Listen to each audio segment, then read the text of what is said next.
Shalom, shalom. Suara saya jelas ya, Bapak ya? Iya, jelas Pak. Ya, silakan. Bapak di dalam kerajaan surga, terima kasih untuk kasih setiamu. Terima kasih buat firman-Mu Bapak yang akan kami dengar. Karuniakan kepada hamba, karunia berkata-kata hikmat dan pengetahuan dengan bahasa yang sangat sederhana, yang bisa dimengerti dan bisa kami lakukan dalam kehidupan sehari-hari kami. Tuhan tolong hamba-Mu, urapi hamba-Mu, tubuh jiwa roh hamba dikuduskan dan ditahirkan di dalam nama Tuhan Yesus. Berbicaralah ya Bapa, demi nama-Mu kami siap untuk mendengarkannya. Di dalam nama Bapa dan Putra dan Roh Kudus. Haleluya. Amin. Mari teman-teman kita buka langsung di dalam kitab Lukas pasal yang kedua, ayat yang ke-8 sampai ayat yang ke-20. Ya, tentang gembala-gembala. Saya bacakan. Di daerah itu ada gembala-gembala yang tinggal di padang menjaga kawanan ternak mereka pada waktu malam. Ya, perhatikan. Mereka punya kebiasaan.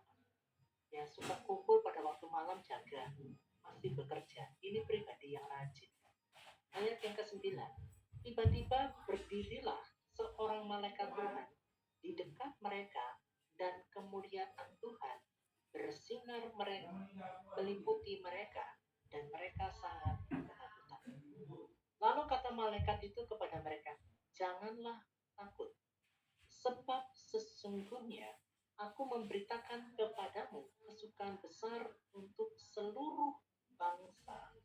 Hari ini telah lahir bagimu juru selamat, yaitu Kristus Tuhan di kota Daud. Ya, janganlah takut, sebab sesungguhnya aku memberitakan kepadamu kesukaan besar untuk seluruh bangsa. Nah, teman-teman, sesuatu yang menarik sekali ya Bapak Ibu, bahwa Tuhan itu menunjukkan dirinya, malaikat Tuhan diutusnya untuk kepada orang yang sederhana, orang yang rajin, setia menjaga kambing dombanya bahkan pada waktu malam, mengisi waktunya untuk bekerja. Ya, tiba-tiba malaikat Tuhan datang. Teman-teman, sesuatu yang indah sekali bahwa Tuhan kita itu suka sama pribadi yang rajin, sama pribadi yang rendah hati, sama pribadi yang setia dan tidak malas-malasan. Ya, malaikat Tuhan ini datang kepada gembala-gembala yang sederhana. Dia tidak datang kepada pejabat, darah biru, ya darah ungu atau darah apapun. Ya, memberitakan sesuatu yang ajaib bahwa juru selamat yaitu Kristus Tuhan di kota Daud. Suaranya kecil ya? Cek. Oke, saya lebih banter ya.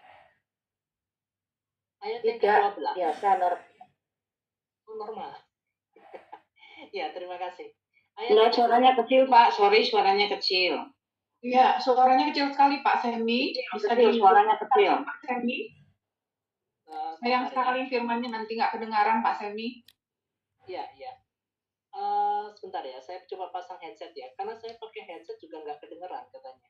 Jadi saya lepas headset ini. Ya, ini masih kecil ya? Masih, Pak. Masih Iya, kecil, masih Pak kecil, Semi. Pak. Saya ngedengerinnya juga kecil. Oke, sebentar ya. Kalau di tempat saya jelas.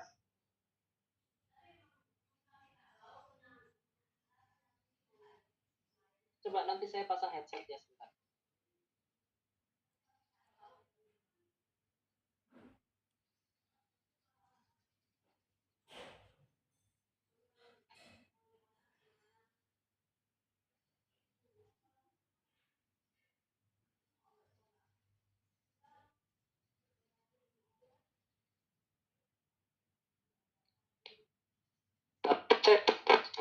Bisa lebih jelas, Pak?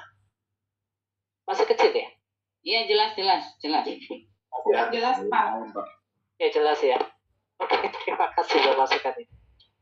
Ayat yang berikutnya di ayat yang ke-12. Dan inilah tanda bagimu. Kamu akan menjumpai seorang bayi dibungkus dengan lapis dan berbaring di dalam palungan. Nah, teman-teman kita garis bawahi kata palungan ya. Kita garis bawahi di sana. Dan tiba-tiba tampaklah bersama-sama dengan malaikat itu sejumlah besar bala tentara surga yang memuji Allah, katanya. Kemuliaan bagi Allah di tempat yang maha tinggi, dan damai sejahtera di antara manusia yang berkenan kepadanya. Kita garis hitamkan adalah yang berkenan kepadanya. Teman-teman, alat palungan itu adalah tempat makanan ya. Nah, itu palungan itu kalau kita lihat di Google, itu keras. Ya, itu keras banget. Jadi kayak semacam beton kecil. Bentuknya ada sedikit bentuk elips begitu untuk makanan binatang. Ini menggambarkan teman-teman begini. Tuhan Yesus itu kepingin lahir di hatimu, yang terkadang hatimu itu memang keras dan halus. Teman-teman coba kita evaluasi kehidupan kita dari bulan Januari sampai bulan Desember saat ini. Masih sifat keras apa sih yang ada di hidup kita? Kita masih suka marah-marah kan? Kadang-kadang kalau kita marah nih sama suami sama anak, atau sama istri sama anak, mata itu melotot gitu. Melototnya kayak mengintimidasi.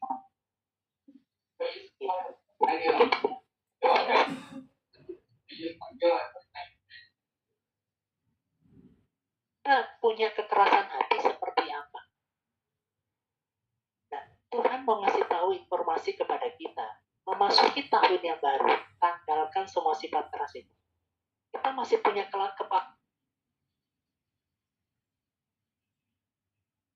kepala batu seperti apa? Ya, sampai kita Tuhan itu mengingatkan kepada kita bahwa ya sifat-sifat keras kita itu harus ditanggalkan. Kita masih suka temperamen, kita masih suka punishment hukum kepada anak kita masalah benar dan salah atau tidak. Ya, Tuhan itu bersedia lahir di palungan hati. Ya, bahkan dikatakan bahwa itu adalah sebelahnya kambing domba. Nah, teman-teman, saya itu diajarkan Tuhan di bulan Januari sampai Desember ini. Tuhan suruh saya itu belajar untuk evaluasi, mengevaluasikan apa yang harus kamu berubah, sifat keras apa yang seharusnya kamu harus ubah dan kamu tidak tahu. Di tahun baru yang di depannya, kita harus menggunakan lebih karakter yang baru, sifat yang baru, yang berkenan kepada Tuhan. Ada sebuah lagu mengatakan begini, ajari aku mengerti perasaanmu, mengerti tentang jantungmu, biarkan aku punya keintiman hanya denganmu, sampai kau dapati hatiku seirama dengan hatimu. Nah, pertanyaannya, orang yang berkenan di hadapan Tuhan itu seirama dengan hati Tuhan. Ya, seirama dengan hati Tuhan itu kita punya kasih, sukacita, damai sejahtera, kesabaran, kemurahan, kebaikan, kesetiaan, kelemah lembutan, dan penguasaan. Nah, sifat itu sudah bertumbuh, sifat itu sudah berbuah. Kabar baiknya bahwa Tuhan itu mau lahir di hatimu yang keras, keras kepalamu yang keras, prinsip hidupmu yang keras. Bahkan kadang-kadang hidup rohani kita tuh bau tapi tidak menyenang, bau anda. Tetapi kemuliaan Tuhan mau hadir. Ya, dan firman Tuhan berkata apa? Bahwa ayat yang selanjutnya, dan damai sejahtera di bumi di antara manusia yang berkenan kepada. Kenapa kok malaikat Tuhan menunjukkan menampakkan dirinya kepada gembala-gembala? Karena itu berkenan di hadapan Tuhan. Dia rajin, dia tidak males, dia setia. Nah, ditujukan. Dan teman-teman, saya mau kasih informasi bahwa gunakanlah pola hidup sederhana, harus tetap yang harus dilakukan. Kita nggak boleh punya gaya hidup Indonesia. Kota-kota besar, Surabaya, Jakarta, Bandung, Palangkaraya, itu terkadang membuat kita suka pesta pora. Ya, khususnya teman-teman kita dari Manado. Ya, dari Natalan sampai Desember, ujung-ujungnya pesta. Ya, pestanya terkadang apa? Pakai alkohol, minum, main kartu, pakai duit. Ya, kita mau merayakan Natal bagaimana? Kalau kita ibaratnya kita di saat Natal kita masih cuti. Apakah itu berkenan di hadapan Tuhan? Ya, makanya di sini ditampilkan sangat sederhana. gembala sederhana, Tuhan Yesus lahir di tempat yang sangat sederhana. Kita merayakan Natal pun juga dengan hati yang sederhana, tidak gaya. Tuhan Tuhan itu boleh kok. Kalian itu punya mobil bagus, rumah bagus. Tetapi cukupkan dengan apa yang ada. Bermerek, berbrand, itu cukupkan dengan apa yang ada. Ya, yang kita juga harus perhatikan gitu. Teman-teman, di Natalan ini atau di bulan Desember ini, kita pengkhotbah dikatakan ada waktu untuk mengumpulkan uang, ada waktu untuk membuang uang. Ya, di bulan Desember ini, mari kita lebih banyak berbagi. Saya ada komunitas dari teman-teman campuran ekumen, salah satunya juga teman-teman dari Katolik. Di bulan Desember ini, kita mau berbagi di pantai asuhan tetap. Saya dari Bali, mereka di sini. Dan disinilah kita berbagi uang berkenan hadapan Tuhan. Ya, kita terkadang untuk Natal apa-apa kita nikmati dengan gaya makan, ya baju serba baru. Terkadang kita lupa untuk memperhatikan sesama. Coba teman-teman kita lihat lagi ya ayat di bawah. Kemuliaan Allah di tempat yang maha tinggi dan damai sejahtera di bumi di antara manusia yang berkenan kepadanya. Setelah malaikat-malaikat itu meninggalkan mereka dan kembali ke surga, gembala-gembala itu berkata seorang kepada yang lain, marilah kita pergi ke Bethlehem untuk melihat apa yang terjadi di sana, seperti yang diberitahukan Tuhan kepada kita. Lalu ayat yang ke-16, mereka cepat-cepat berangkat dan menjumpai Maria dan Yusuf dan bayi itu yang sedang berbaring di dalam palungan. Perhatikan teman-teman, bahwa respon daripada gembala ini cepat sekali. Nah, firman Tuhan juga mengajarkan kepada kita bagaimana kita meresponi firman. Kalau hati kita punya kesederhanaan dan rendah hati seperti gembala, respon kita terhadap firman Tuhan itu lebih cepat. Tapi kalau hati kita keras, kita merasa punya uang banyak, kita merasa semuanya serba uang, apakah kita juga respon seperti gembala respon? Inti daripada firman Tuhan itu adalah kesederhanaan, kerendahan hati, dan kerelakan dalam merespon firman. Ya, karena firman itu selalu berkata untuk mengajar, menyatakan kesalahan, memperbaiki kelakuan, dan hidup dalam pertobatan. Itu tuh pasti. Ya, jadi terkadang kalau kita dengar firman, masuk gereja, wah ini pendetanya nyindir saya, bukan nyindir. Ya, tetapi firman Tuhan ini sedang mengajar kita, menyatakan kesalahan kita untuk kita perbaiki kelakuan kita. Kalau kita sudah dikasih tahu sama Tuhan, punya pola hidup yang sederhana, yang menyenangkan hati Tuhan.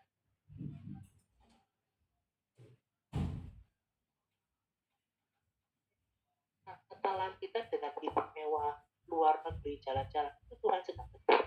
Bukannya tidak boleh. Ya, tetapi yang Tuhan mau jaga dalam hidup kita tuh hati.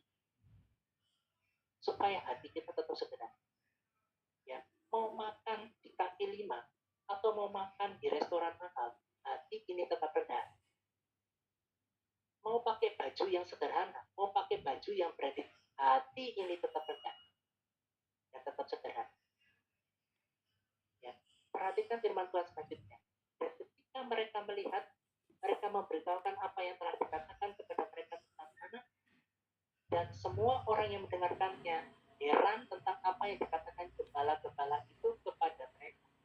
Tetapi Maria menyimpan segala perkara di dalam hatinya dan merenungkan.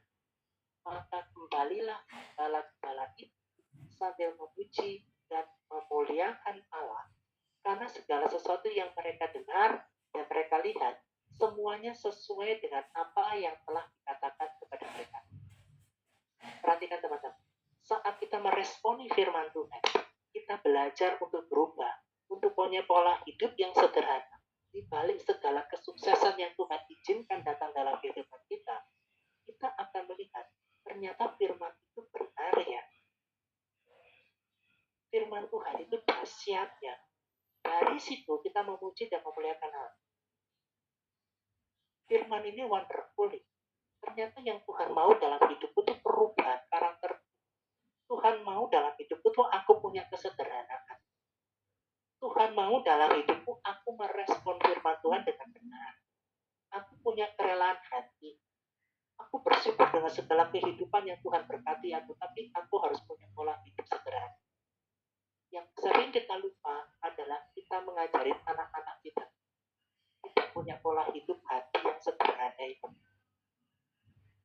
Perhatikan ya, Tuhan Yesus itu lahir di sederhana. Ya, dia tidak lahir di rumah yang mewah. Dia tidak lahir di tempat gedung yang besar, rumah sakit yang mahal. Tapi dia mau lahir di hati kita yang keras, prinsip hidup kita yang keras, katosnya hidup kita. Nah, teman-teman, mari kita tinggal masih segala sesuatu yang keras-keras, masih suka marah-marah. Ya, terkadang belum bisa kendalikan lidah. Ya, terkadang apa itu? Ternyata uang itu ternyata kita boros. Oh, masih ada uang kok, aku bisa pakai yang senang-senang. Ya, tapi kita kembali ke Alkitab, kita punya pola hidup yang sederhana. Perhatikan, disitulah Tuhan hadir. Saya tutup dengan ayat yang terakhir di dalam kitab Mazmur pasal yang ke-25 ayat yang ke-9. Perhatikan ini. Ia membimbing orang-orang yang rendah hati menurut hukum, dan ia mengajarkan jalannya kepada orang-orang yang rendah hati. Gembala-gembala itu yang ditunjukkan jalannya untuk bertemu dengan siapa? Mesias, Sang Juru Selamat itu. Ya, ini penting sekali. Ya, demikianlah firman Tuhan. Semoga bermanfaat buat kita semua. Dan mari tinggalkan segala sesuatu yang masih keras-keras hati kita, yang masih sulit kita sama Tuhan. Katos-katosnya prinsip, kaku-kakunya. Ya, ngajarin anak dengan melotot-melotot. Ya, kita nggak ngerti masalahnya, marah-marahin anak terus, anak nggak tahu dimarahin terus. Terkadang kita marahin anak itu melampiaskan emosional kita, tapi bukan. Sedangkan Tuhan kita tuh ya, ajarkan teman-teman anak-anak muda generasi itu untuk punya pola hidup yang sederhana. Kalau tidak, dunia sedang mengarahkan kita kepada hedonis yang terus berlebih. Pesta orang, senang-senang itu mabuk-mabukan. Ya, dan kalau teman-teman masuk ke Naik Club, saya pernah masuk di Naik Club itu dari tahun 2015. Tahun 2013, 14, 14. Banyak orang yang lebih banyak di sana daripada banyak gereja. Orang-orang yang hedonisme, cinta uang, itu terus merajalela. Ya, kalau kita tidak melatih hati kita punya pola hidup yang sederhana. Kalau kamu tidak didik anakmu punya hati yang sederhana, baik. Kenapa? Karena Tuhan Yesus lahir di tempat yang sederhana, di hati yang rendah. Angkuh congkak, dia tidak akan pernah lahir. Bahaya sekali kalau anak-anak kita tidak mengalami perjumpaan dengan Yesus secara pribadi di hati yang rendah. Ini yang harus kita ajarkan bagi generasi kita di bawah. Dimulai dari saya orang tua, dimulai dari saya opung, supaya itu bisa transfer ke anak-anak kita dan ke cucu-cucu kita.